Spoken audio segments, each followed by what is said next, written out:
La lectura para este estudio, Mateo capítulo 6, versículo 14, a Mateo capítulo 7, versículo 29, no se ha incluido en el cassette. Hay dos temas principales que ahora tratamos hacia el final de este gran sermón. Las actitudes de un discípulo y lo que he llamado las aberraciones, los errores, el extravío de un discípulo de su curso. Primero vamos a tomar las actitudes de un discípulo. Nuestras actitudes se revelan en relación con las cosas y en relación con las personas. Y nuestra actitud hacia las posesiones y las personas van a afectar nuestro carácter muy profundamente. Y van a revelar nuestro discipulado. Cristo dijo más sobre el dinero que sobre cualquier otro tema. Dijo más sobre el dinero que sobre la oración. Más sobre el dinero que sobre el cielo. Más sobre el dinero directamente que sobre Dios directamente. Si se cuestionan esto, obtengan un Nuevo Testamento en que las palabras de nuestro Señor estén impresas en rojo y léanlo y marquen cada versículo que tiene alguna relación con el dinero o las posesiones. Y creo que eso se sorprenderán bastante. Sabía perfectamente bien que esto es una parte importante de la vida ordinaria. Y por lo tanto, las actitudes de un discípulo hacia esto son importantes. Más de la mitad de los versículos del capítulo 6 tratan sobre cosas materiales. El capítulo comienza sobre dando dinero y el resto del capítulo, o la mayoría, se trata de nuestra actitud con las cosas de la carne, las cosas del lado material de la vida. El dinero se inventó como una ayuda, pero de hecho, aunque es una gran ayuda para la vida física, salva el trueque y une los lazos y todo tipo de otras cosas, no es de mucha ayuda para la vida espiritual. Y facilita lo físico, pero estorba lo espiritual. Y hay dos actitudes equivocadas hacia el dinero. Dos, no solo una, sino dos. Una es cuando tienes demasiado y la otra es la actitud cuando tienes muy poco. Uno es avaricia y el otro es ansiedad. Ambos son tontos y pecaminosos. Y nuestro Señor los aborda tanto desde el punto de vista del sentido común como desde el punto de vista del principio espiritual. El 10º mandamiento habla de la avaricia o la codicia. Francisco Javier dijo que en todos los años en los que se sentó en el confesionario y escuchó la confesión, nunca tuvo una sola persona que viniera y confesara el pecado de la codicia.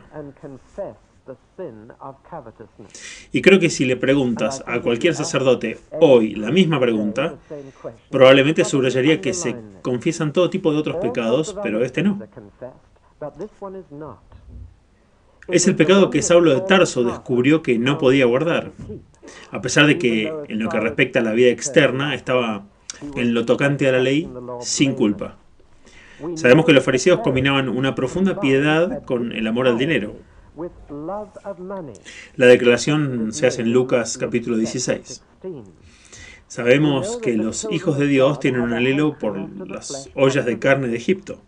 De vez en cuando, y este instinto adquisitivo de acumular, de amasar, para uno mismo está profundamente arraigado a la naturaleza humana. Por lo tanto, nuestro Señor dice algo negativo y algo positivo sobre la avaricia. Algo negativo basado en el enfoque temporal y algo positivo basado en el enfoque eterno a estas cosas. El enfoque temporal negativo dice, primero, no seas tonto, y segundo, no seas pecaminoso. Y la tontería de esto es esta. Incluso si lo guardas para ti mismo, no puedes conservarlo. Vivimos en un mundo peligroso, y no importa qué forma de inversión adoptes. Ninguna es segura. Una señora querida me dijo eso mientras me mostraba una tetera llena de billetes sucios de 1 libra. Cuando los puse dentro pensaba que realmente me servirían en mi vejez. Pensé que realmente me ayudarían. Y ahora apenas valen 1/4 parte de lo que pensé.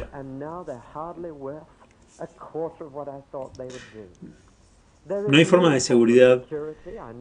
Sé que la propiedad parece seguir aumentando a pasos agigantados, pero ellos en su momento no ponían su dinero en cuadros o propiedades.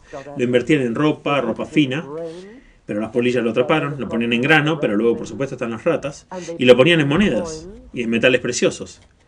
Pero estos pueden empañarse y podrirse y oxidarse. Vivimos en un presente peligroso en cuanto a amasar o a acaparar. Aún más importante, nuestro Señor nos enseñó que si ese es nuestro objetivo en la vida, entonces es un futuro desolado. Dos personas sentadas en un autobús estaban discutiendo la muerte de un hombre rico, anunciado en las noticias. Y uno le dijo al otro, ¿cuánto dejó? Y el otro dijo, todo. Las mortajas no tienen bolsillo. Y el Señor llamó imbécil a ese hombre que pensó que podía seguir construyendo y haciendo crecer su fortuna personal porque esta noche se le pediría su alma. Es una tontería vivir para las cosas materiales. No es solo tonto, es pecaminoso por su efecto en la personalidad. El complejo de Ebenezer Scrooge, se podría decir, del libro de Dickens, se compone de un corazón distraído, una mente oscurecida y una voluntad dividida. Un corazón distraído porque si puedo hacer un juego de palabras bastante pobre, donde esté tu inversión, allí estará tu interés. Y el corazón estará donde esté tu dinero. Y una de las grandes consecuencias de aumentar las ofrendas para la obra misionera es que estás más interesado en las obras misioneras, porque ahí es donde está tu dinero. Y quieres saber lo que el dinero ese está haciendo. Desde un punto de vista puramente comercial, es una buena política comercial hacer que la gente dé más a las misiones porque querrán saber a dónde va este hombre y qué está haciendo. Y comenzamos a hacer preguntas sobre la sociedad misionera. La mente oscurecida es que nuestro ojo, lo que vemos, en cuanto a si estamos buscando cosas que podemos agarrar o aferrarnos o cosas que podemos dar, tendremos un efecto inmediato en la mente y nuestro pensamiento. El ojo es una ventana y a través de él entra la oscuridad de la avaricia y la codicia o la luz de la generosidad. Y si uso mis ojos para mirar las cosas que quiero todo el tiempo, entonces mi mente vivirá en la oscuridad. Pero si miro las cosas que puedo hacer y dar, entonces todo mi cuerpo estará lleno de luz. Y nuestro Señor usó a menudo la palabra mal como sinónimo de rencor y la palabra bueno como sinónimo de generoso. Solo hay dos hombres llamados buenos en el Nuevo Testamento, aparte de Jesús. Y él mismo dijo, ¿por qué me llamas bueno? Pero hay dos hombres llamados buenos. Ambos tenían el mismo nombre y tenían diferentes apellidos. Ambos se llamaban José. José de Arimatea y José llamado Bernabé. Y ambos eran generosos dando sus propiedades a otros. Uno un sepulcro y el otro un campo. En la parábola de los trabajadores en la viña, el dueño de la viña dijo, ¿es tu ojo malo porque yo soy bueno? ¿Eres egoísta porque soy generoso? Traduce un Nuevo Testamento en inglés moderno. Y hay una mente oscurecida. En tercer lugar, hay una voluntad dividida. En esa época costaba 30 piezas de plata comprar un esclavo. Ese era el precio. Y eso lo ponía a uno muy arriba. Era el símbolo de estatus. No era una piscina o dos autos o un refugio a prueba de radiación en el jardín. El símbolo de estatus en esos días era tener un esclavo. Eso te ponía en el siguiente nivel de la sociedad. Ahora, si no podías llegar solo, tenías un amigo y le decías, mira, puedo recaudar 15 piezas de plata. Y si vos pudieras recaudar otras 15, compramos un esclavo entre nosotros. Y eso nos moverá hacia arriba en el nivel social. Pero nunca funcionaba.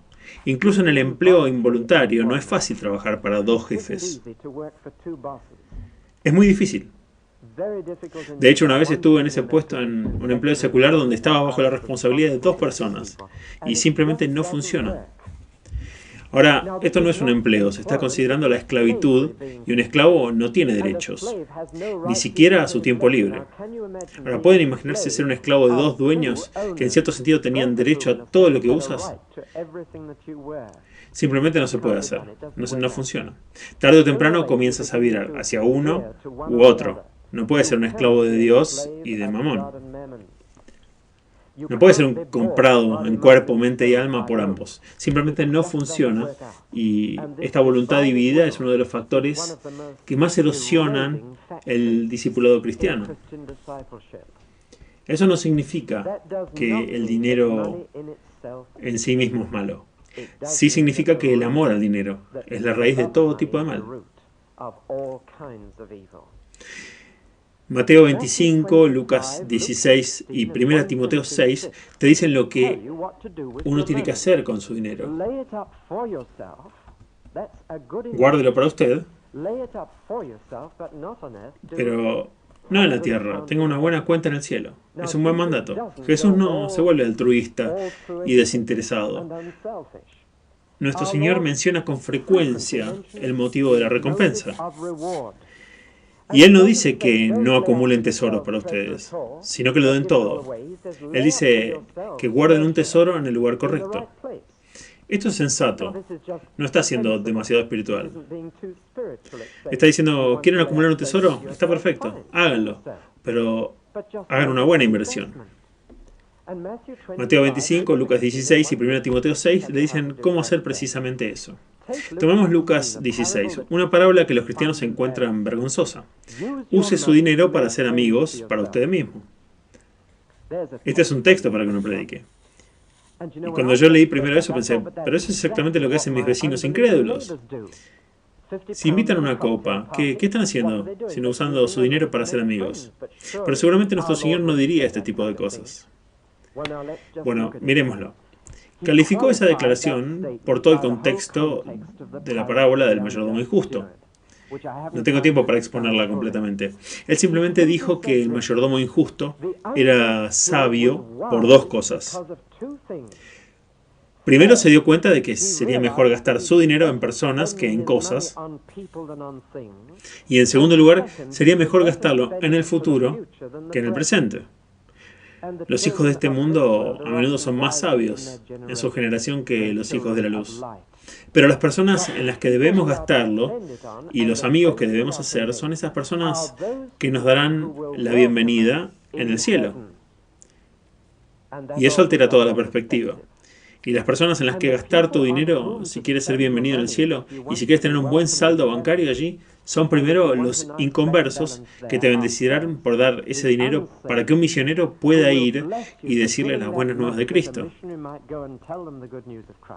Y en segundo lugar, los salvos que están en necesidad y que les agradecerán en el cielo por ayudarlos en esa necesidad. Esta es la manera de invertir en el futuro. Y es muy práctico y un consejo muy sensato.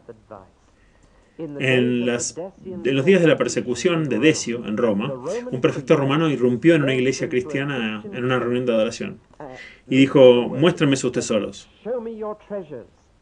Habían venido a llevarse todo lo de valor. Así que un diácono de la iglesia abrió una puerta y en la parte de atrás y dijo que allí estaban los tesoros de la iglesia. Y dentro había un grupo de viudas y huérfanos siendo alimentados. Este es el tesoro que la iglesia había juntado en la ciudad de Roma. Estaban invirtiendo en el futuro. John Wesley gastó 70.000 libras a lo largo de su vida. Y hace 200 o 300 años era una suma de dinero grande, no despreciable. Pero cuando llegó el impuesto sobre las ganancias de capital, en esos días, no era exactamente el impuesto sobre las ganancias, era un impuesto sobre el capital. Siempre estaban pensando en nuevos impuestos, y le escribieron y le pidieron que declarara su propiedad.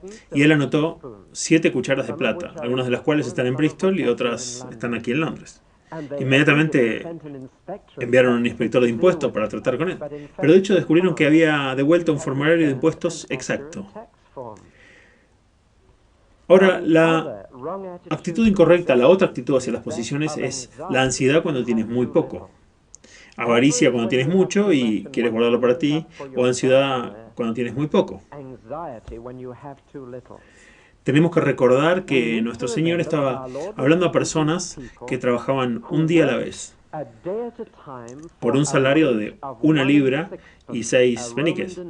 Un denario romano valía un chelín con 6 peniques en nuestro dinero de hoy. Además, necesitamos recordar que le hablaba a la gente que no tenía pensión, ni soporte, ni ayuda nacional. Nada, que si no encontraban trabajo ese día, para ese día, se iban a quedar sin comer. Ese es el trasfondo de la parábola de los trabajos en la viña. Y el trasfondo de los comentarios del delegado sindical ese día, que hizo algunos comentarios sobre la diferencia salarial. Así que este es el fondo de toda la enseñanza. Nuestro Señor nos dice que no nos inquietemos. Aquellas personas que tenían mucho menos de lo que imaginaba alguien en esta sala, 10 libras a la semana era riqueza, según los estándares bíblicos. Por eso dije hace 2 días que pobre es un término relativo.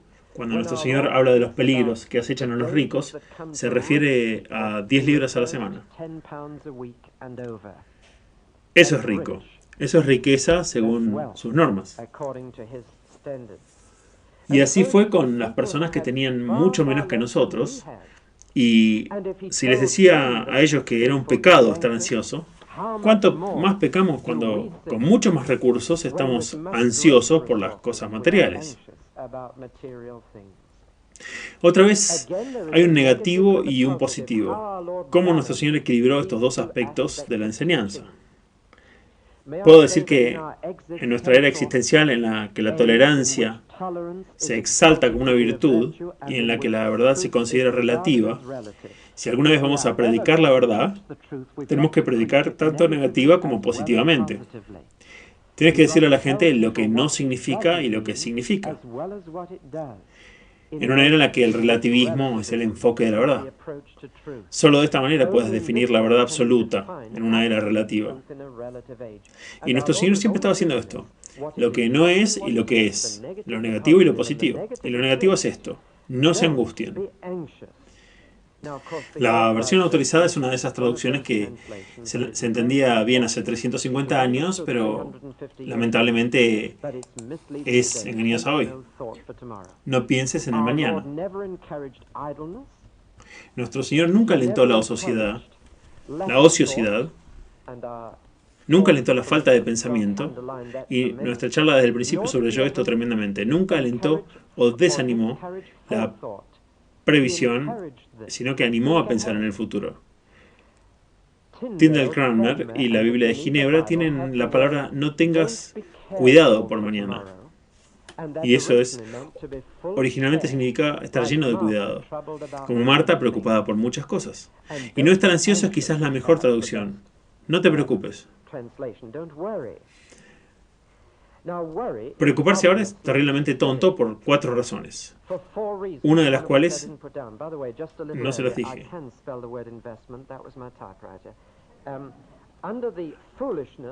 Bajo la estupidez de la ansiedad, es ante todo irrazonable, confunde una forma de vida con una vida, y esa es una gran confusión que he notado incluso al hablar con la gente de la iglesia.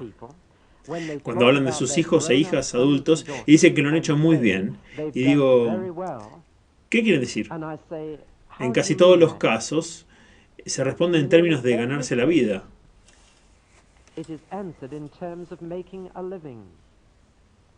Esta es una característica perturbadora de nuestro pensamiento. Lo ha hecho muy bien, está ganando 2.000 libras al año y yo no recibía ni la mitad de eso a su edad. Lo ha hecho muy bien. Confundir una vida con una forma de vida es algo irracional a la existencia humana racional. En segundo lugar, es inútil. No se puede alargar la vida preocupándose por agregar una parte. Creo que se refiere más al largo de la vida que a la altura. a nuestra brevedad de la vida. Cuando uno trata de agregar algo a la brevedad de la vida, termina haciendo lo opuesto. En tercer lugar, es innecesario, solo está usando energía sin resultado, porque no puedes cambiar el color de tu cabello preocupándote. Siempre me pregunté acerca de esto, entiendo que no se puede hacer el cabello blanco o que se vuelva negro, pero creo que puedes hacer lo opuesto con la preocupación. Pero no puedes alterar la vida radicalmente preocupándote, no puedes lograr tu propósito. Y en cuarto lugar, quisiera decir que es antinatural. Los hombres son la única parte de la naturaleza que se preocupa. Los pájaros no se preocupan, ellos pueden buscar febrilmente comida, pero su única preocupación es conseguir comida ahora, no están preocupados por 3 semanas, no que yo sepa. Mi perro se preocupa cuando no hay comida, pero no está preocupado por el próximo jueves. Estoy seguro de que todavía no lo ha pensado. Las flores no se preocupan. Eso es. Todo esto es un descrédito a Dios. Si te preocupas, estás diciendo que Dios es el tipo de padre que está más interesado en sus mascotas y su jardín que en sus propios hijos. Así es como lo expresa nuestro Señor. ¿Es Dios el tipo de padre que cuidaría de gorriones y margaritas y no de sus propios hijos? ¿Está más interesado en sus mascotas y su jardín que en sus propios hijos? Eso es una difamación contra Dios. Su Padre Celestial, dijo Jesús, hablando por supuesto a los creyentes, esto no es para el principio general, esto es para aquellos que son sus hijos. Les dice que no es una tontería, no solo es una tontería, sino que es pecaminoso porque difama a Dios. Es una cosa impía. Los gentiles pueden preocuparse. Déjenlos preocuparse. Es su privilegio, porque no tienen a su Padre Celestial. Es una cosa impía hacerlo porque es ateísmo práctico. Oh, vosotros de poca fe. Quiere decir que tienen la suficiente fe para ser salvos y ninguna para vivir. Tienen un poco de fe porque son sus hijos, pero no tienen suficiente para ser sus hijos día tras día. Tienes fe para convertirte en un hijo de Dios, pero no fe para continuar siendo un hijo de Dios. O tienes poca fe. Si te preocupas así, no confías. Si confías, no te preocupas. Es más fácil decirlo que hacerlo, lo sé, pero es un hecho simple. Ahora, el lado positivo es este. El secreto de la tranquilidad tiene 2 partes. La primera es acertar con la prioridad y la segunda es acertar con el programa. Los 2 secretos de una vida serena.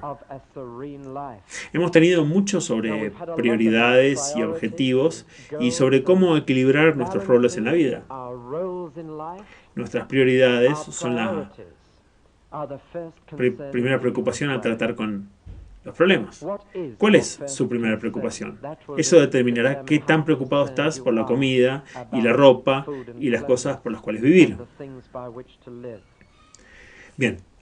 Nuestra prioridad es buscar primero el reino, que significa establecer sus prioridades en el cielo, en lugar de en la tierra, y buscar primero el reino de justicia, que es la prioridad de lo interior sobre lo exterior.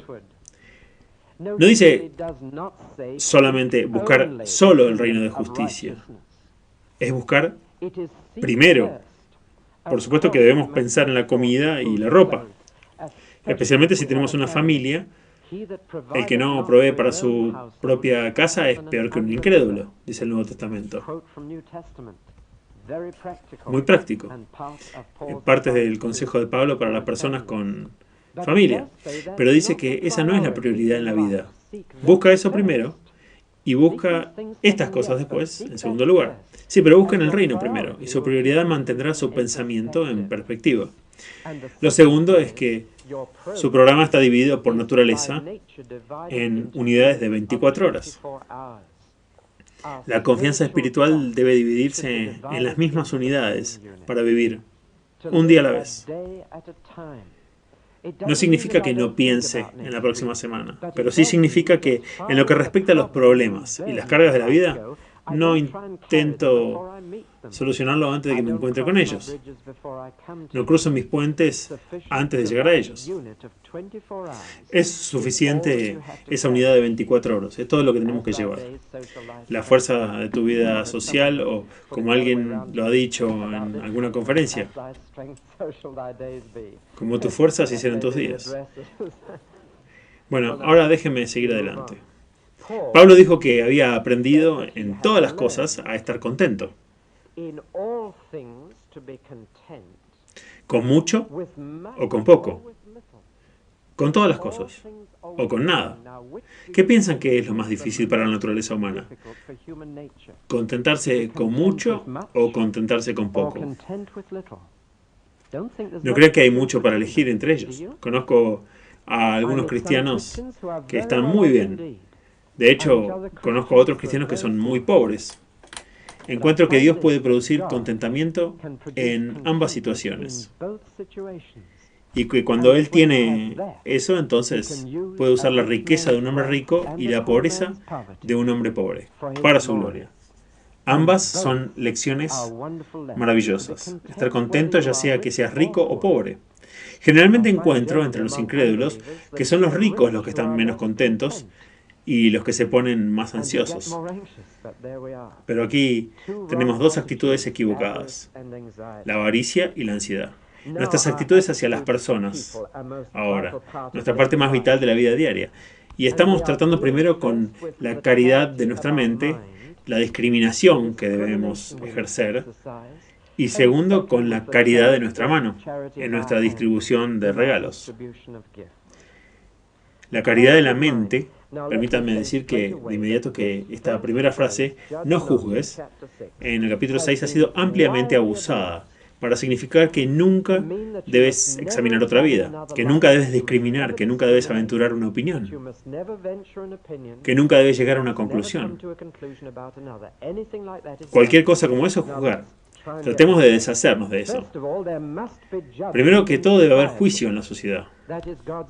Eso es la voluntad de Dios. Romanos 13 es el pasaje clásico de esto.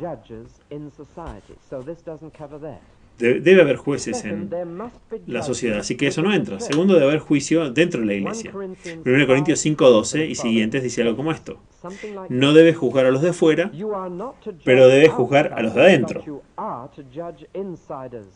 Ahora saquen de su comunidad hasta que se arrepienta a este hombre cuya vida es una contradicción del Evangelio. Hay un lugar para el juicio dentro de la iglesia.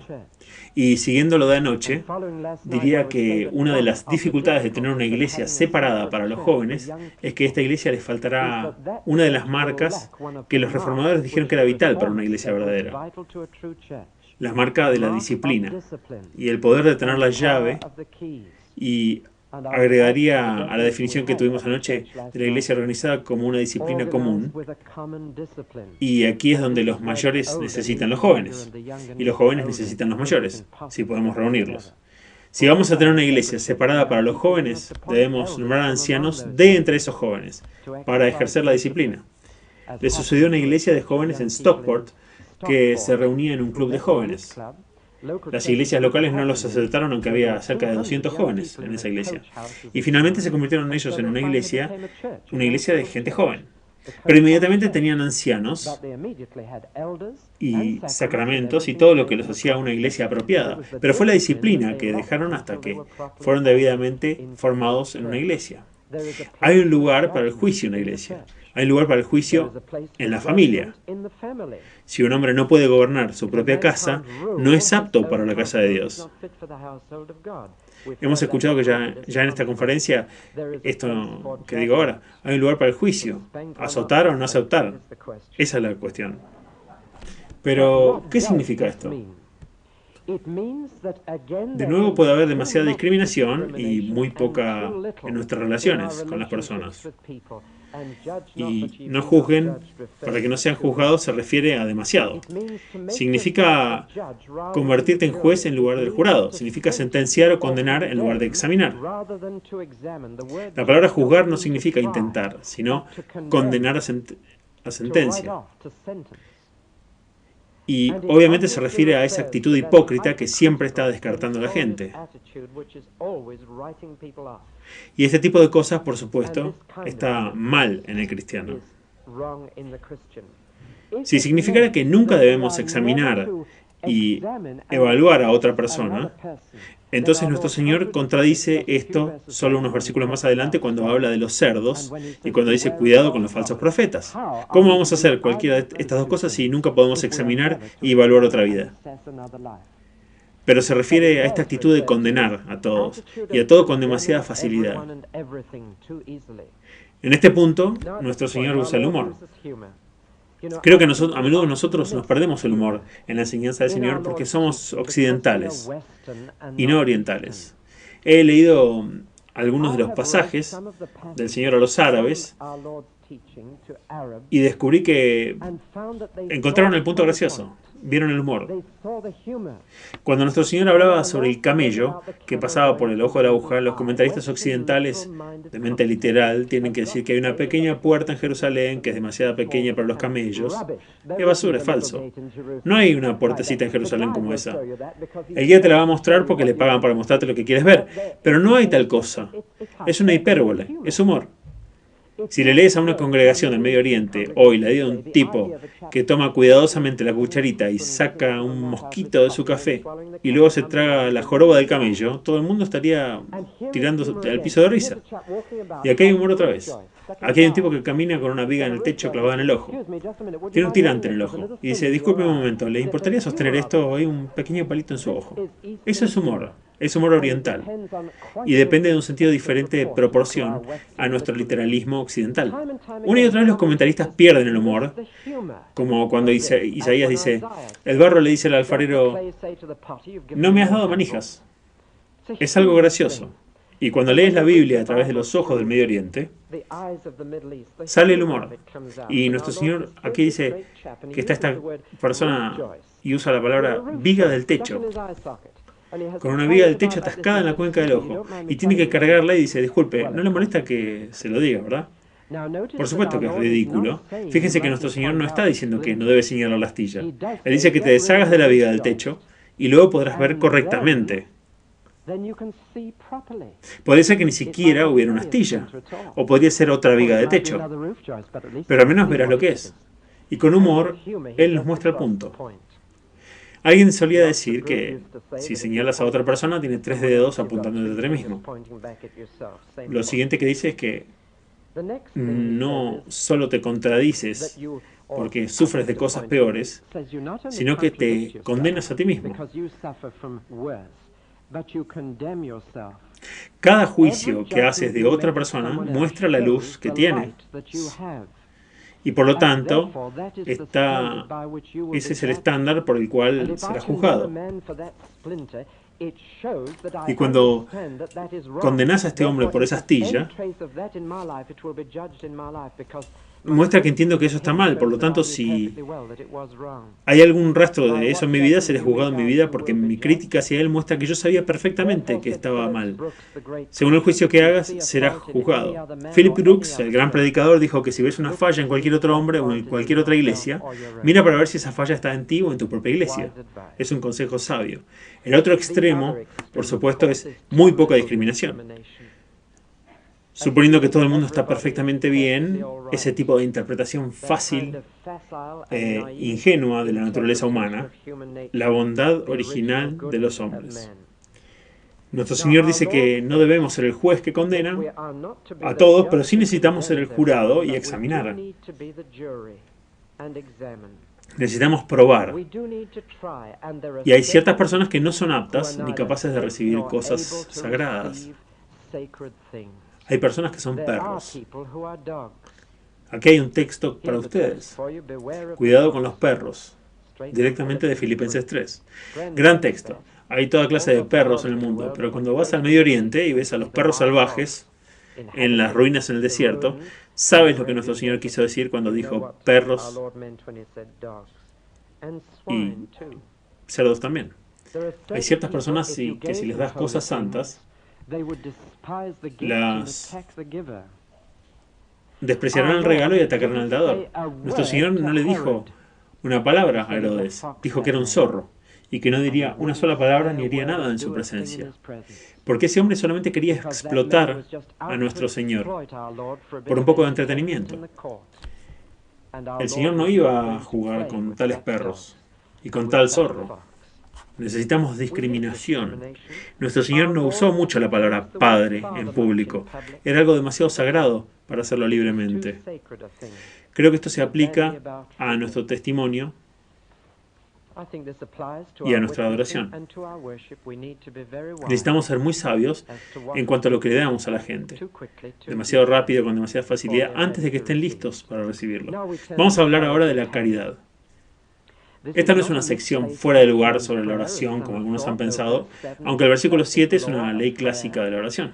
Estamos tratando con la caridad de la mano, y el enfoque obvio es observar la generosidad de Dios. Cada don bueno y perfecto desciende de Él. Oculto en el idioma inglés, pero aparentemente bien visible en el griego, está la ley de la necesidad de persistencia en la oración. La traducción literal, usando el tiempo presente continuo, es esta. Sigue pidiendo y recibirás. Sigue buscando y encontrarás. Sigue llamando y estará abierto para ti. Y la imagen humorística del Señor viene fácilmente a la mente. Este pobre hombre que está en la cama con toda su familia y escuchando el golpe continuo en la puerta de su casa. Necesito pan, tengo una visita, despierta. Tiene que levantarse tarde o temprano. Si un hombre molesto responderá el llamado, mucho más un Dios generoso responderá a aquellos que continúan preguntando. Es la naturaleza de la paternidad dar cosas buenas. Observen la visión de nuestro Señor sobre la naturaleza humana. Si ustedes son malos, en pocas palabras está la doctrina del hombre de nuestro Señor. Sin embargo, Él admite que el hombre malo puede hacer cosas buenas. Y dice, si saben dar buenas cosas a sus hijos, regalos, ¿cuánto más? Es el argumento de menor al mayor. Es un contraste más que una comparación. Ahora llega la regla de oro. La regla revolucionaria. El simple precepto, haz lo que te gustaría que te hagan. Es original. William Barclay ha hecho una lista de citas paralelas de varias fuentes. Judías. Tobit dice, lo que odias no le hagas a ningún hombre. Hillel dice, lo que es odioso para ti no le hagas a nadie más. Confucio, no hagas a los demás lo que no te gustaría que te hicieran a ti mismo. Los estoicos, no hagas a los demás lo que no deseas que te suceda a ti mismo. Epicteto dice, lo que evitas sufrir tú mismo, busca no infligirlo a los demás. Lo mismo dice la filosofía budista. ¿Notan algo? Cada una de estas citas es negativa. No hagas lo que no deseas que te hagan a ti. Y la reinterpretación revolucionaria de nuestro Señor de este principio, que la sabiduría humana en todas partes había descubierto, era hacer a los demás. Por naturaleza pensamos negativamente sobre nuestra responsabilidad hacia nuestro prójimo. Y por naturaleza el incrédulo dirá, yo nunca le hice daño a nadie, como base para su aceptación. Pero nuestro Señor está interesado en lo que hemos hecho, que es bueno. Si hemos amado positivamente al Señor nuestro Dios y a nuestro prójimo como a nosotros mismos. No es solo un simple precepto, es un principio de las Escrituras. Esta es la ley y los profetas. Ama a tu prójimo como a ti mismo. Me gustaría escuchar ahora al señor Anderson dar una charla sobre amarse a sí mismo. Hay un elemento aquí que realmente no hemos explorado y que necesitamos pensar psicológicamente y preguntarnos cómo te amas a ti mismo. Luego amar a tu prójimo de la misma manera. Ahora llego a mi sección final. Vamos abajo hacia abajo por tercera vez. Las aberraciones de un discípulo, los errores que puede cometer. El sermón termina con 3 advertencias serias.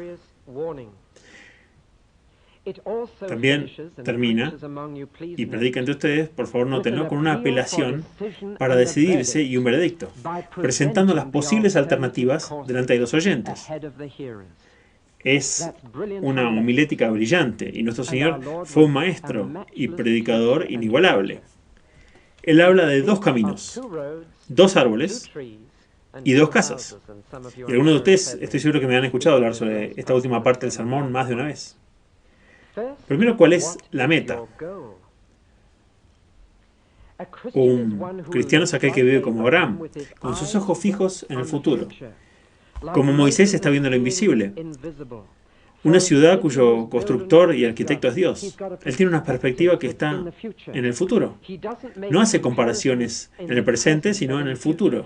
Si una vez comienzas a hacer comparaciones en el presente, estás terminado, estás yendo por el camino equivocado. Tienes que mantener la comparación de la meta por delante. El Salmo 73 es el ejemplo clásico. El pobre salmista dice, simplemente no entiendo, Señor, estas personas malvadas se mueren pacíficamente, prósperos, en su vejez, no tienen dolores, están cómodos. Y aquí estoy, he limpiado mi corazón en vano. Estoy preocupado todo el día. ¿Alguna vez se sintieron así? Entonces, dice, entré en el santuario y consideré su objetivo y su final. Los has puesto en lugares resbaladizos y con la nueva perspectiva, él obtiene una perspectiva de la vida totalmente distinta. Me has guiado con tu consejo y me recibirás en la gloria.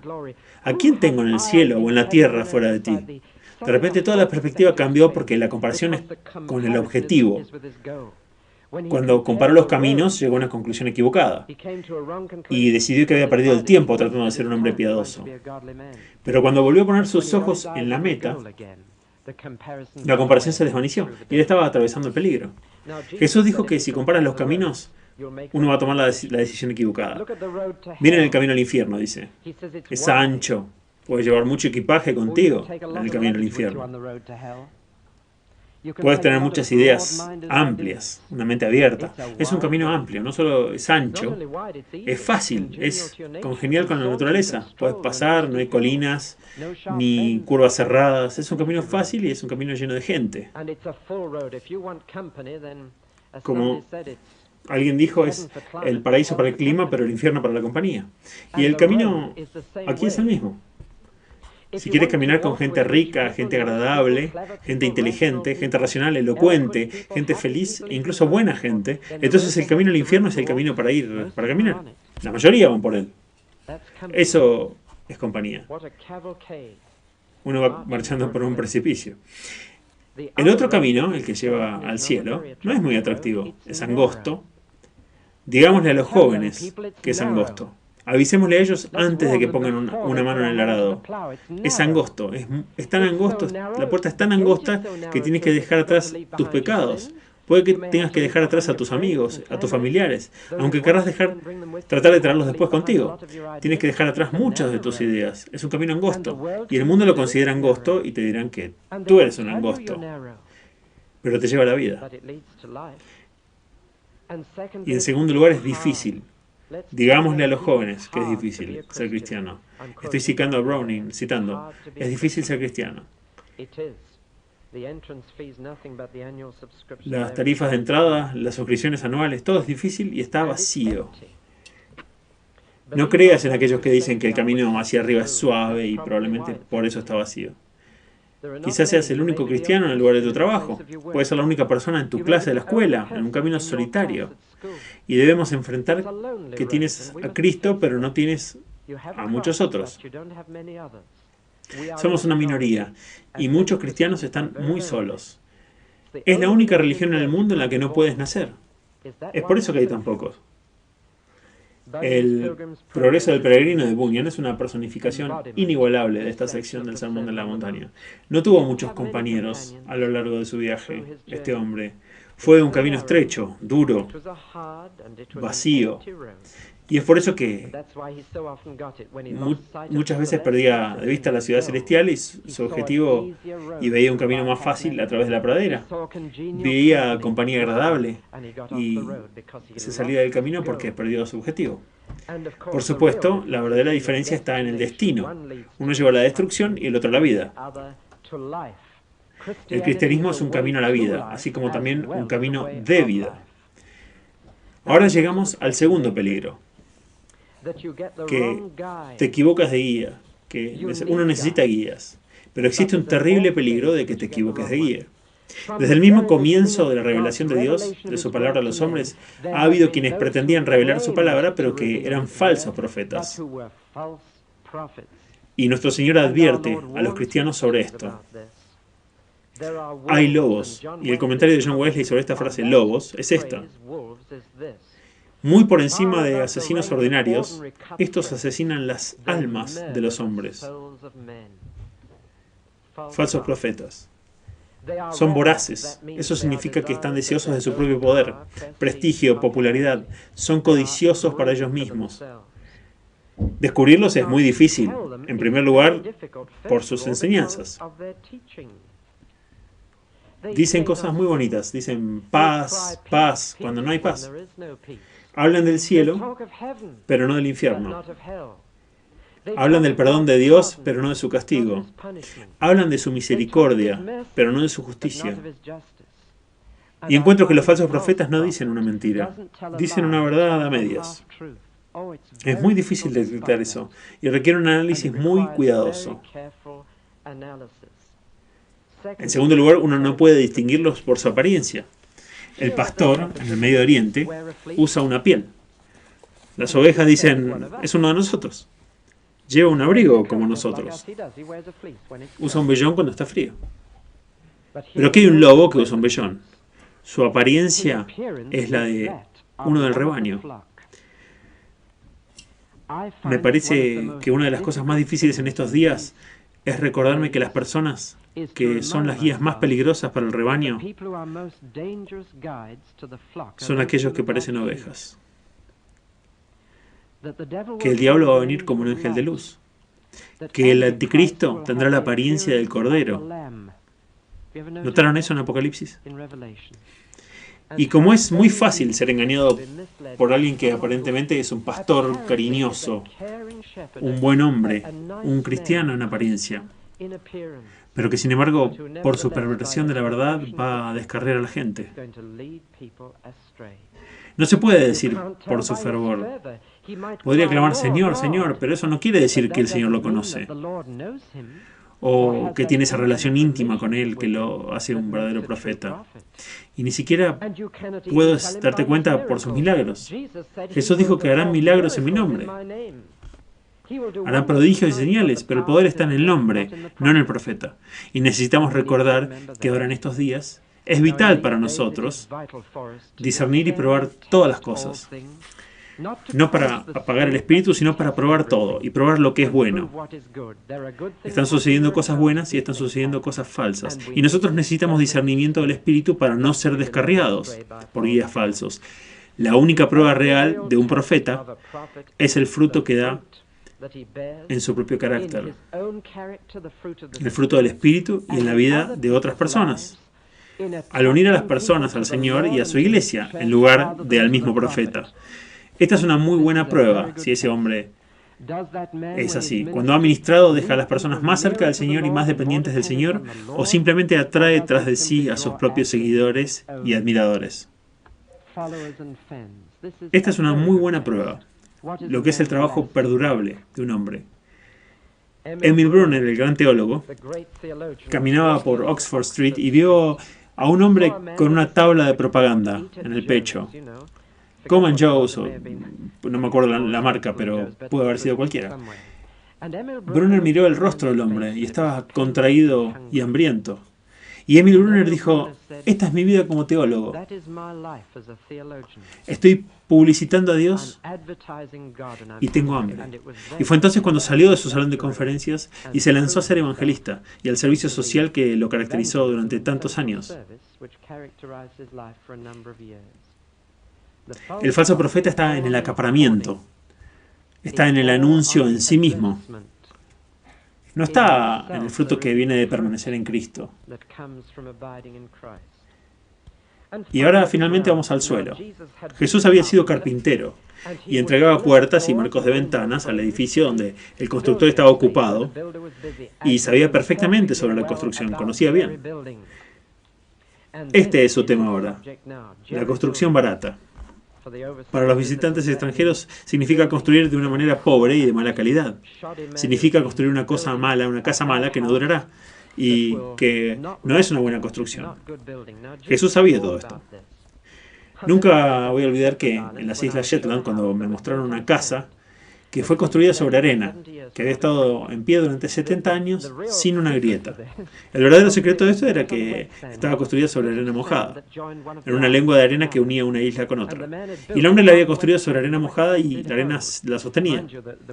Las olas pasaban por encima de su techo, nunca tuvo que lavar sus ventanas. Y allí estaba la casa más húmeda que he visto en mi vida. Pero estaba ahí y me ayudó a entender el texto. Siempre solía pensar que en realidad estas dos casas fueron construidas en diferentes localidades. Ahora me doy cuenta que esto no es así. Jesús había sido carpintero en Nazaret. La geografía de Nazaret es así. Es como un nido, una especie de plato profundo entre las colinas galileas. Algunos de ustedes sin duda tuvieron el privilegio de ver esto. Y la erosión de las colinas ha llenado el fondo del valle con limo y con arena. Y si vas a construir una casa en Nazaret, debes cavar en la arena hasta chocar con la roca. Si vas a construir una casa, un constructor mediocre solo construirá en la parte superior, sin cavar. Y luego se llena con agua en la temporada de lluvia y el agua simplemente saca la arena y lo que está suelto de debajo de la esquina de una casa aparece la grieta en la esquina y poco a poco se convierte en una casa inestable. Hasta que finalmente un día hay una gran tormenta y la lluvia cae. Noten que la lluvia es parte de la parábola, no solo el viento y la lluvia. Jesús había visto que esto sucedía y no era la ubicación del edificio, sino la profundidad a la que llegaba el constructor. Esta es la diferencia. No la ubicación, sino la profundidad. Ese es el punto. Un hombre que construye sobre la arena es superficial. Son los hombres que construyen hasta la roca los que son profundos. Esa es la imagen que está pintando. Y él simplemente dice esto. Si me escuchan predicar y se van diciendo qué maravilloso sermón, qué predicador interesante esta mañana, y no hacen nada al respecto, eres superficial. No profundizaste lo suficiente en mi palabra. Pero si te vas y dices, Señor, ¿qué quieres que haga? Si habiéndonos visto en un espejo, no olvidamos lo que hemos visto, sino que lo ponemos en acción y nos convertimos en hacedores de la palabra y no solo en oidores, hemos profundizado lo suficiente como para construir. ¿No es extraño que los príncipes y los reyes y los payasos y los aserradores y la gente común como tú y yo sean constructores para la eternidad? Y cada uno recibe una bolsa de herramientas, un reloj de arena y un libro de reglas. Y cada uno debe construir en su tiempo una piedra de tropiezo o un peldaño. Estamos construyendo. Cuando te sientas y escuchas a un predicador, estás construyendo. Ya sea sobre arena, simplemente escuchando, o sobre roca al profundizar lo suficiente como para cambiar lo que Dios ha revelado en tu vida. ¿Se dan cuenta de que Jesús en todo este sermón ha estado hablando de sí mismo? Este es el tema de todas las predicaciones. Ya sea que esté predicando doctrina, ética, apologética, Cristo es el tema de la predicación. Y Él fue el tema de su propia predicación. Ha estado hablando del juicio, del camino que conduce a la destrucción, del árbol que caerá y será puesto en el fuego, y de la casa que se derrumbará. Pero, ¿quién es el juez? Ciertamente, yo les diré en ese día, apartados de mí, yo. Pero también se ha venido describiendo a sí mismo como el Salvador, que es el camino que lleva a la vida. Jesús dijo, yo soy el camino. ¿Cómo doy fruto en el servicio del Señor? Si no permaneces en la vida, yo soy la vida verdadera. Y si permaneces en mí, darás fruto, más fruto, mucho fruto. ¿Y quién es la roca de los siglos? Jesús. Y si profundizo lo suficiente en las Escrituras para encontrar a Jesús, encontré la roca en la que puedo construir. Son mis palabras, dijo, sobre las que debes construir. Así que terminó el sermón y hubo un gran asombro. No estoy sorprendido, ¿no? Nunca habían escuchado un sermón como ese en toda su vida. ¿Puedo imaginarlos dejando escapar el aliento al final? Estaban asombrados, porque él sabía de lo que estaba hablando. Los escribas predicaban cosas de segunda mano, que cuando Jesús predicaba, sino que cuando Jesús predicaba como quien tiene autoridad. Era la palabra de Dios que hablaba, porque Él era la palabra de Dios. Y como había dicho Moisés, con esto comencé y con esto voy a terminar. El que no escuche a ese profeta será destruido de entre el pueblo.